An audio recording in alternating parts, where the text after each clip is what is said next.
Sawadee-krap. Hello, konnichiwa. I'm Keitaro Sakamoto of Morisawa, and I'm honored to be the last speaker, maybe, at BEATS 2017. And I'd like to thank TAB and Cadson Demak and all the hosts who made this wonderful event possible. I'd like to start my presentation with asking you guys this.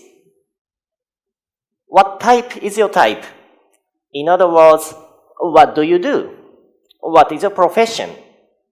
I see a lot of people in the audience. Are there type designers in the audience? Could you raise your hand? Type designers is here. And graphic designers? Yeah. Students?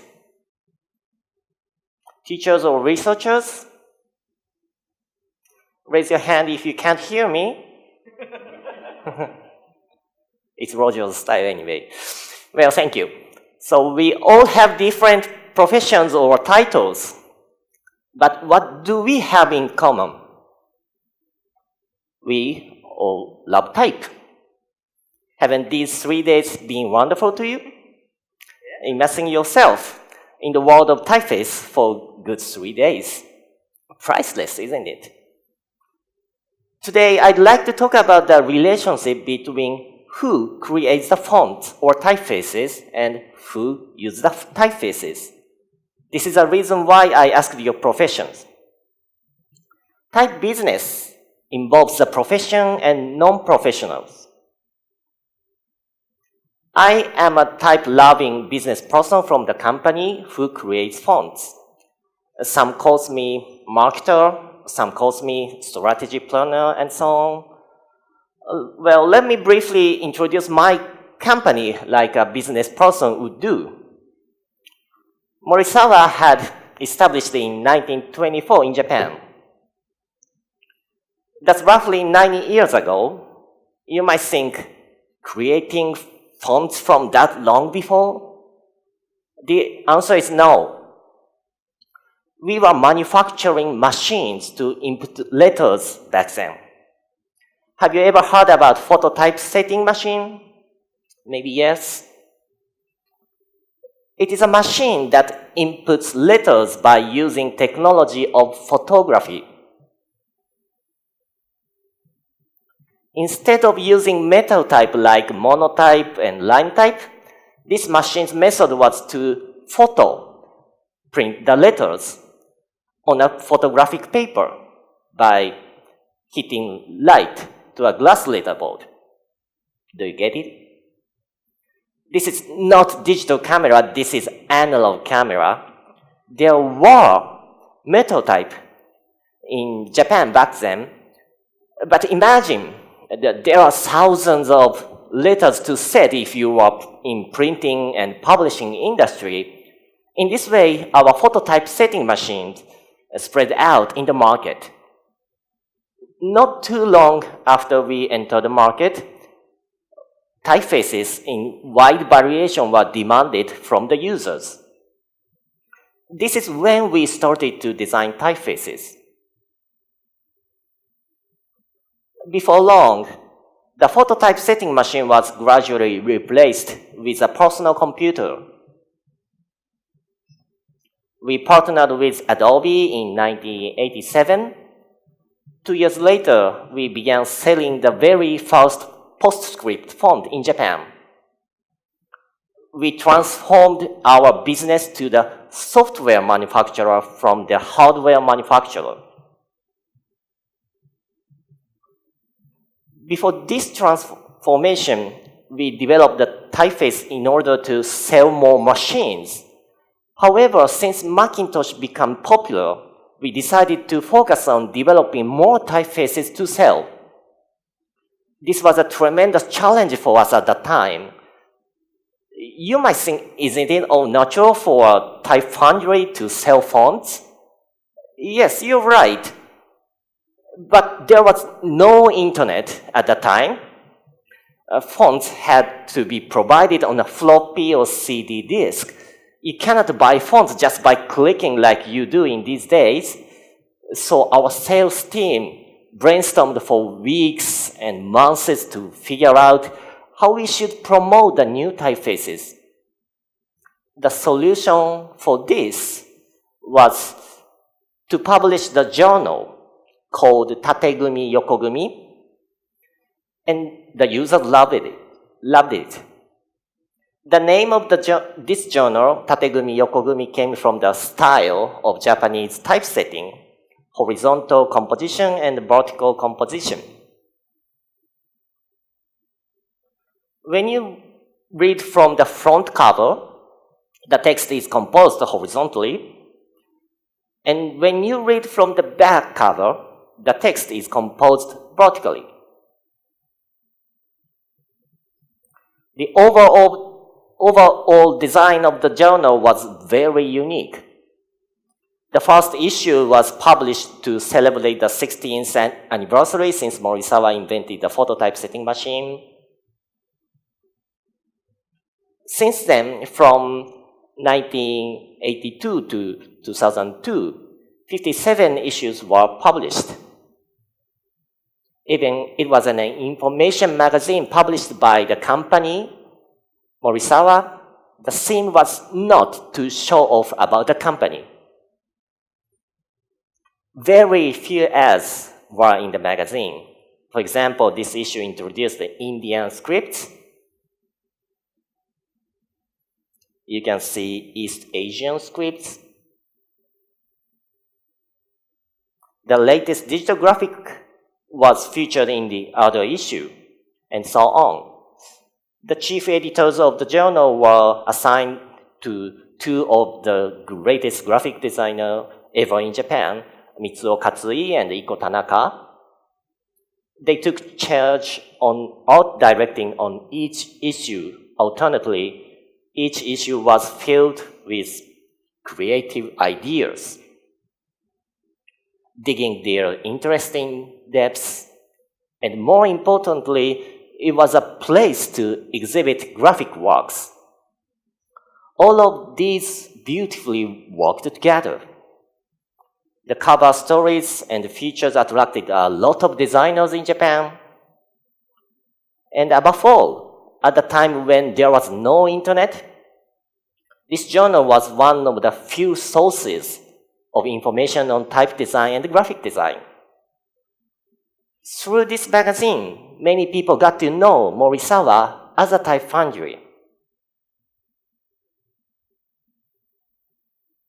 Let's get back to today. Internet is natural in today's life.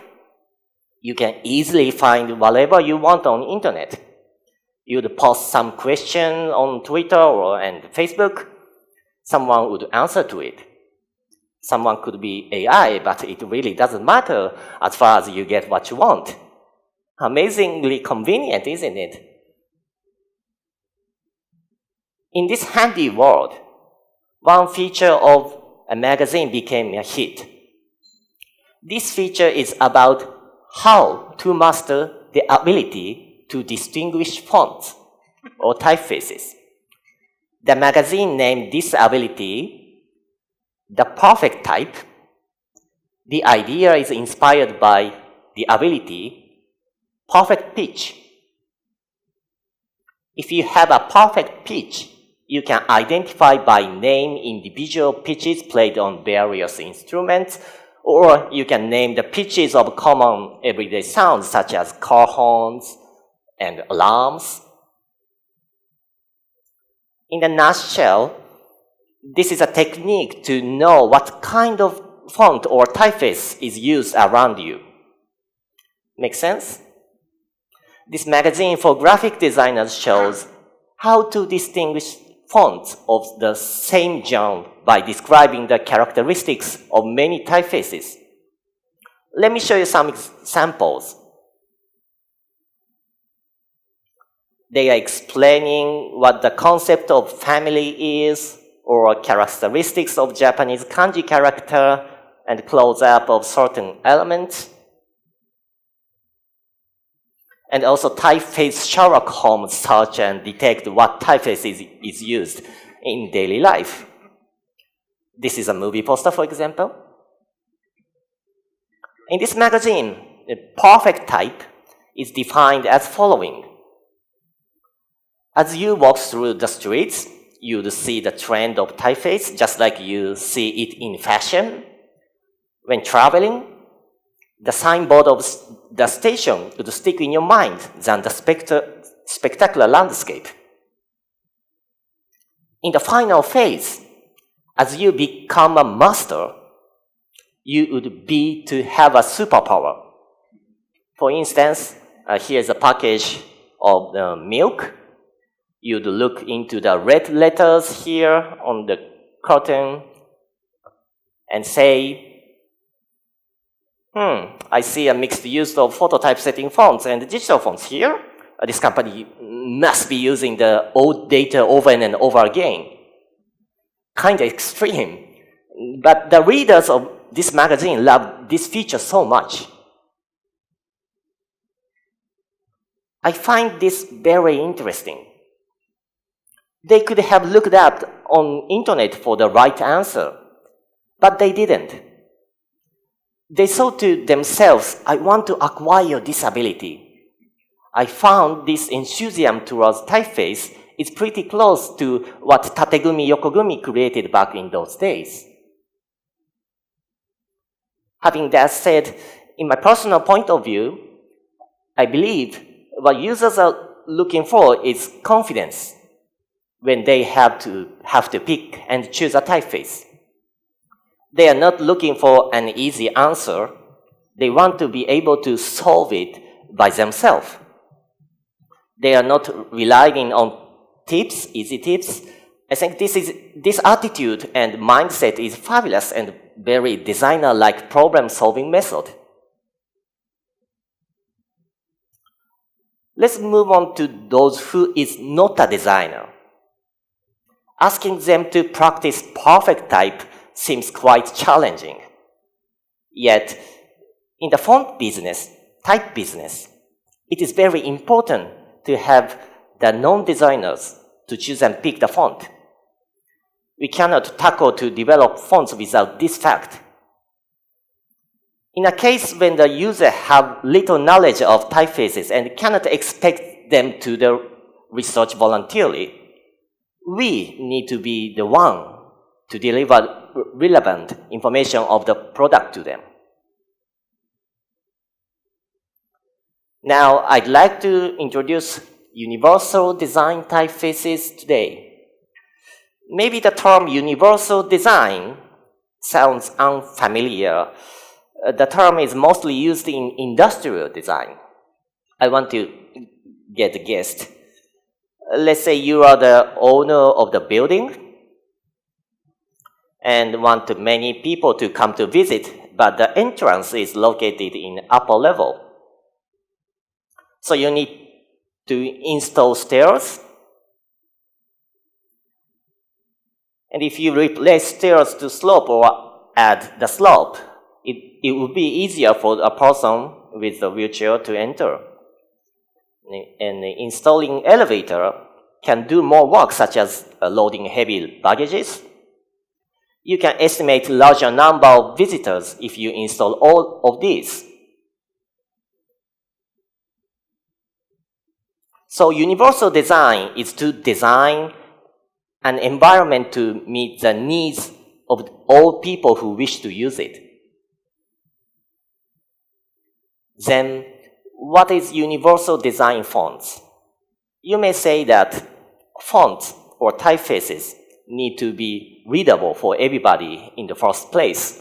It's universal already. It's in the nature. That's right. Typeface designer knows the trick to make it more readable, but the users don't know what's going on in the process. They have no idea what X height is.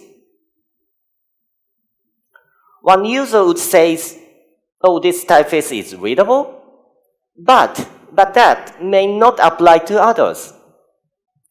This user cannot judge or tell what makes typeface more readable. He or she doesn't have the confidence to say whether it's readable or not. How can we give them confidence? The answer is very simple. They need a proof that tells it is readable for others too. We decided to run a massive proof of concept. In collaboration with a professor from certain university, we have conducted an experiment to compare readability with the existing typefaces.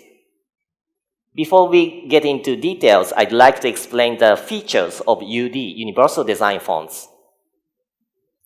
There are three. First feature is to have enough counter space. This is a very important factor in Japanese where vertical and horizontal lines are mixed and complicated. Second feature is emphasize different symbols on the same letters. In this letters, the circle on the top right.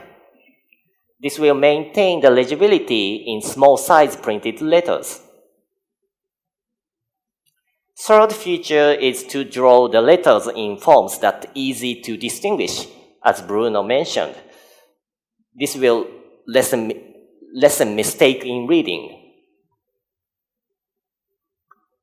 We have 10 to 20,000 of characters in Japanese fonts. We made a bunch of adjustments to create universal design fonts.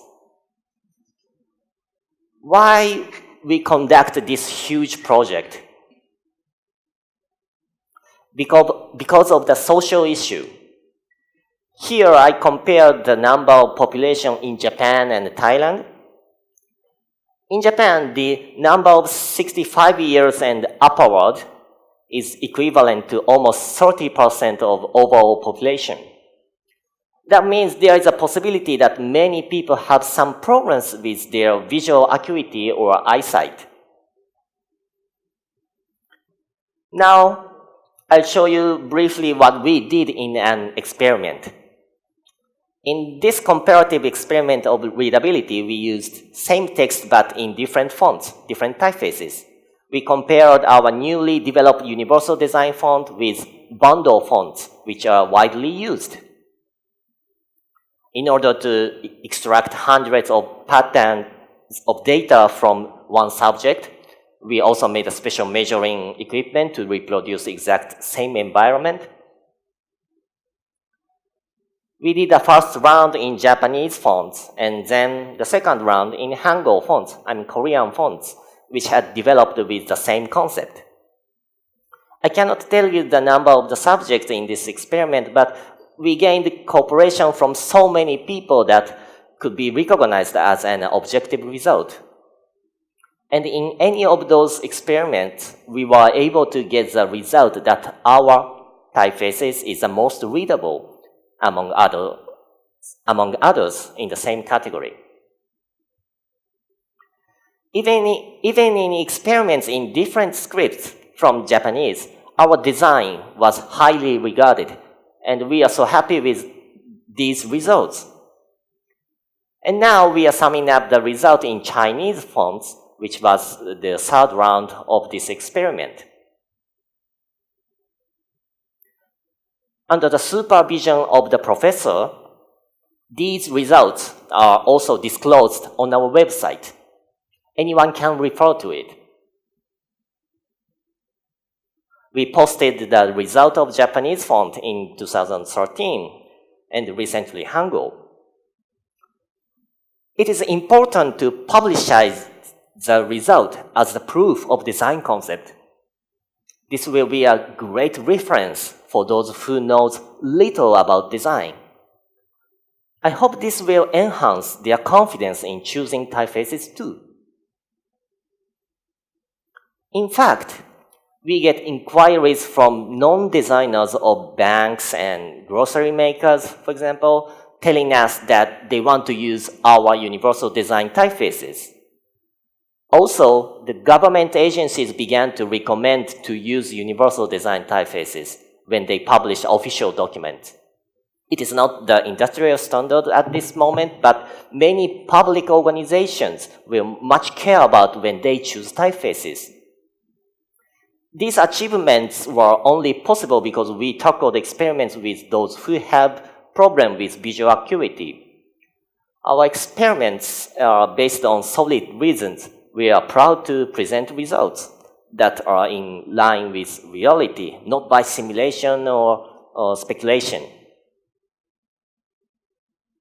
Some of you might not like the approach we took because it is too marketing.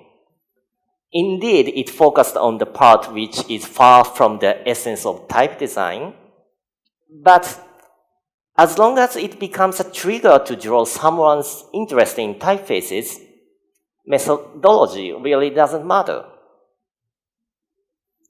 We are not intended to make a ranking of the most readable font. We don't want to define which typeface is the best in the world. That is totally nonsense. However, depending on how and where the typeface will be used, such scientific approach may move the user's mind. Well, the latest issue of magazine on perfect type was published recently, and the theme is only serif. Over 60 pages, it's all about serif. How many variations of serif we have in Japan? What is the difference between old serif and contemporary one? And here is the quiz that asks you to define each typefaces even when you only have few letters. As you can see, there are 2 ninja characters. If you answer all the questions correctly, you will have full mastership of the type ninja. And this is a movie poster of Japanese animation. In the latest magazine, they explain what would happen when the perfect type evolves. Just by watching the design of the serif used in the poster of the film, you will be able to imagine what's going to happen in the story and burst into tears. I almost cried. I have no idea how far perfect type will evolve, but I do know people won't stop pursuing things. Users who are now confident in pick and choose typefaces will not stop searching for new ways of using typefaces and will not stop pursuing new designs. What can we, the type designers or type foundry, do? The answer is simple. We keep create better type, and I believe this will lead to the better world. Thank you very much. Koppen Club.